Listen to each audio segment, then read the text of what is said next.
Welcome to the second episode in our Q1 Pulse of Payments series. Today's guest is Shaun Abraham, the CEO of Transaction Insights.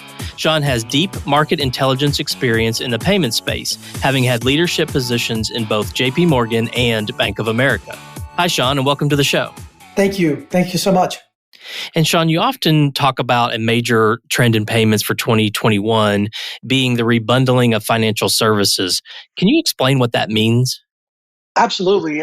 I think the old adage, the whole will be greater than the sum of its parts, is definitely true this year. The fact that we're seeing a macro trend around this rebundling of financial services, and it's happening in a couple different ways. On one side, it's happening through M&A, whether it's Worldline and Ingenico partnering up, or MasterCard with Finicity, Intuit, Credit Karma, or even Amex with Cabbage. The list kind of goes on and on, where we're seeing this formation of established parties joining forces to build out new functionality to kind of future-proof their business.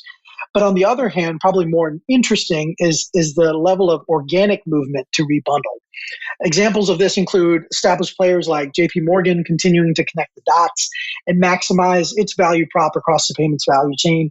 Another example is Stripe. Stripe's been pretty active and vocal in their intent to go beyond card acceptance services and bolt on things like commercial card, banking as a service, and more treasury features and functionality. Another great example that I kind of think about as more of a hybrid is Goldman Sachs, who traditionally we know as a leader in the investment banking space, but they've been really active in building out retail banking. And in the last year, they've spent time bolstering card services, their transaction banking, and even introducing digital wealth solutions. This notion of rebundling like this will continue, and we're going to see it through both, right? Acquisitions and organic growth, because it's all driven by the importance of the data and the value that can be unlocked through owning it at various points of delivering service to end clients. I mean, the more you see of this data, the more value you're able to deliver. This will, I think, become almost a mode of survival for many firms looking to play in the future of what payments and commerce comes out to be. Do you think this is driven more, I'm going to say, bottom up by disruption from fintechs, or top down from, you mentioned a lot of bigger companies who are making moves, or is it a little combination of both? It's like a saga, I would say. We had this first phase, the first few chapters were about fintechs coming up and solving for needs in the marketplace.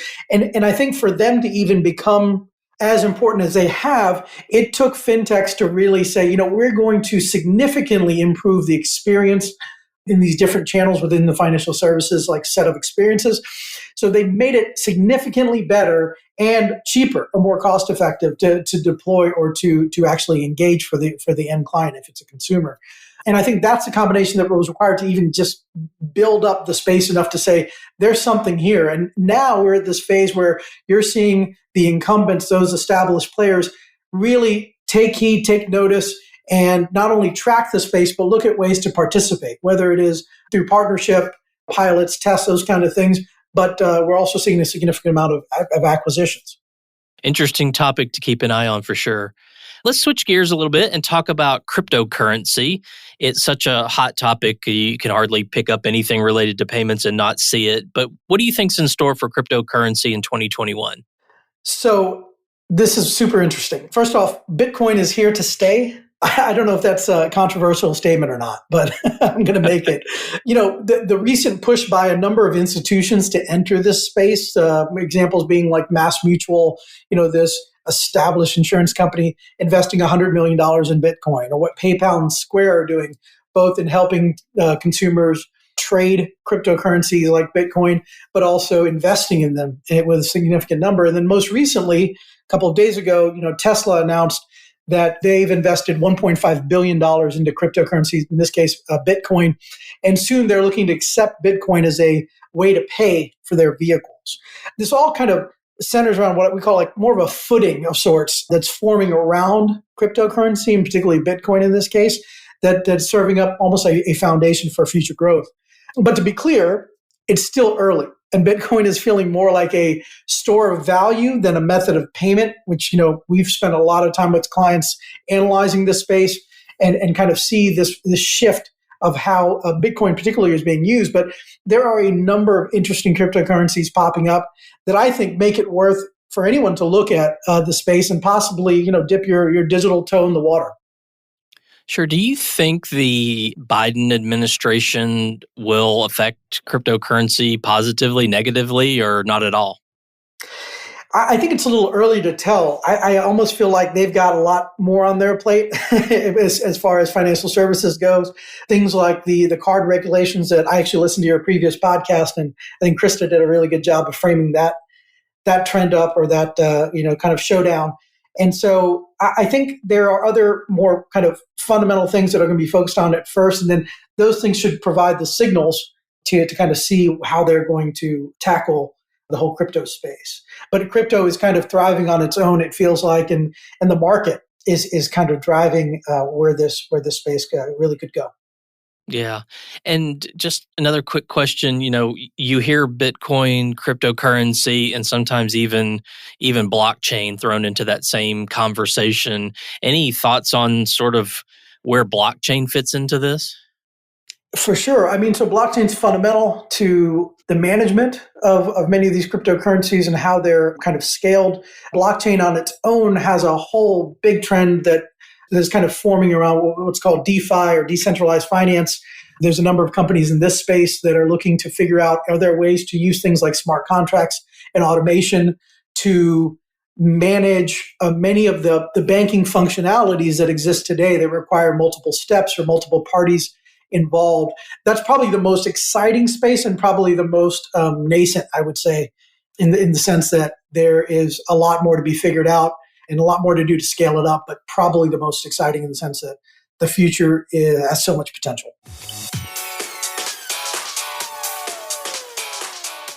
Hey, everyone. As you know, I've worked in the payment space for a long time. A lot has changed over the years, and we talk about those changes a good bit on the show. But some things in this industry never change. For example, attrition is always a concern, and so is your bottom line. And PCI non-compliance fees will always be a part of the industry, driving that bottom line, but also keeping us up at night, worrying about that attrition, especially when the inevitable PCI non-compliance fee hike is underway. That's why I'm excited to bring in Company.com as a sponsor. Right when you're increasing fees, give your merchants something of value too. The Company.com Security Suite is the perfect way to add value by offering a real-time security dashboard with antivirus, expert tech support, anti-phishing software, dark web scanning, and more. Company.com offers various product assortments and solutions that have proven to reduce merchant attrition for years now, and this new security suite that complements your current PCI program will be a game changer for you. Learn more at www.company.com or email securitysuite@company-corp.com. The link is also on our website. Now back to my interview with Shaun Abraham from Transaction Insights. Well, another hot topic in late 2020 was this entire buy now, pay later space. You can hardly read anything about payments and not see it. New entrants coming in all the time. So what do you think's in store for 2021 and beyond for this space? For sure. We tend to think about buy now, pay later, or BNPL as part of a bigger theme. We call it irresistible finance. It's the idea of making purchases easy and even fun through things like BNPL or embedded payments, social payments, or gamified payments. We look for signals. That's what we do as a business, right? So Australia is a good example of this, where Afterpay, for instance, was kind of born as a BNPL company, and Australia is seeing the impact of BNPL. They see a shift towards BNPL and a drop in card payments. In the US, there was a study recently that said about a third of consumers have used BNPL in 2020, and a quarter of them used it for the first time in 2020. So there's a lot of room to grow. Now, this all stems around a problem that's existed in the space for a long time. And I think that's making a payment. It tends to be the most painful part of the shopping experience. So the question they're trying to answer here, or we all are, is, what if you could manage that responsibly?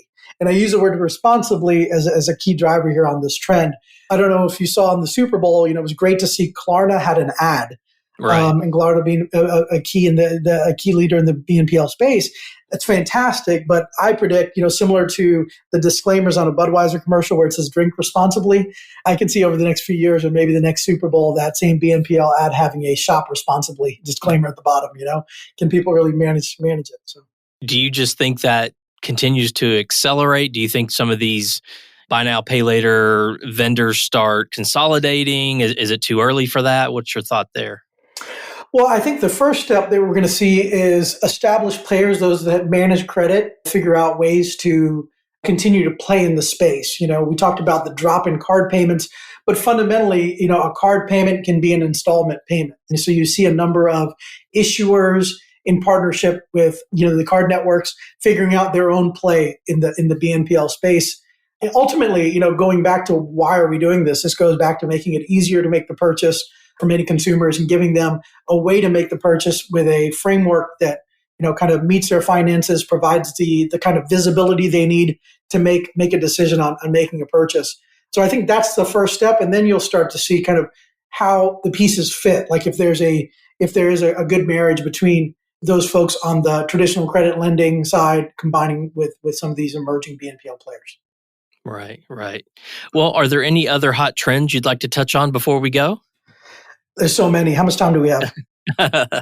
So there's there's the DeFi point that we talked about earlier, kind of the movement towards decentralized finance. There's a lot around open banking. I think the point around card regulations in the Biden administration is super interesting.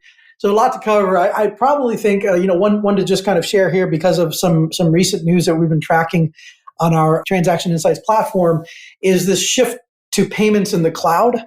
News broke yesterday that Global Payments is partnering with Google Cloud, and there are many others establishing similar partnerships or deciding to build kind of the cloud functionality in-house.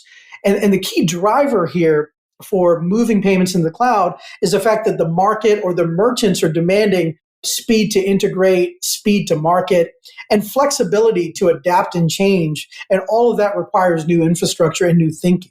What is new becomes old real quick, right? So even for those new age payment providers, payment processes that are out there that are garnering a lot of attention, the notion of future-proofing your platform should be, always at the top of your agenda. Where does the cloud payments fit into like APIs? Is that just the next level? No, that's part of it. I think that's part and parcel, right? With you providing the flexibility to integrate and get to market could mean establishing a relationship, quickly to get a business up and running. For established businesses, the same idea. And by the way, this all centers around being able to plug in efficiently using APIs. For established players, this could easily be something as, turning on new methods of payment.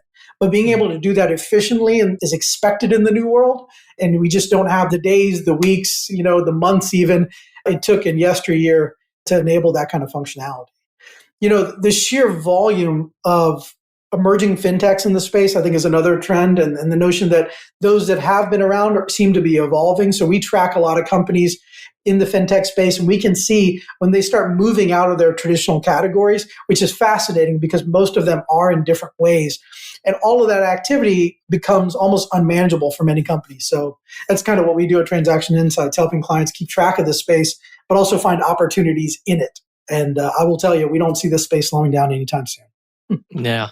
I think that's a consensus by everyone for sure. Well, Shaun, thank you so much for being on the show today and for your time. I really appreciate it. For sure. And thanks so much for the opportunity. And we look forward to chatting again soon. Absolutely. For more information about Shaun and Transaction Insights, please visit our show notes. And to all you listeners out there, I thank you for your time as well.